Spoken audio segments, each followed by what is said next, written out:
Ay, palakpakan naman natin sa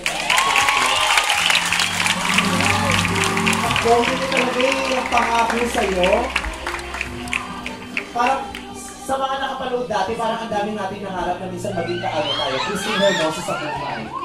Alam ko yung pinapakita ko sa iyo. Pinapakita ko. At ang daming pinagpalabasan yan, di ba? Sa Malaysia, sa Kenya, sa Indonesia, Zambia, Cambodia, China, Singapore, Botswana, Cameroon, Diaz, Cameroon, Rebusado. May bansa pala ka Cameroon.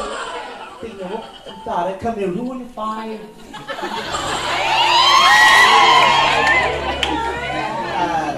Pero alam mo yan, yung pangako sa'yo. Napapanood namin pero bata pa. Ilang taon ka na? 96 ako, mga 4. 5 ako. Anong year ba yan? Ilang taon ko nakalipas yan? So, 15 years na.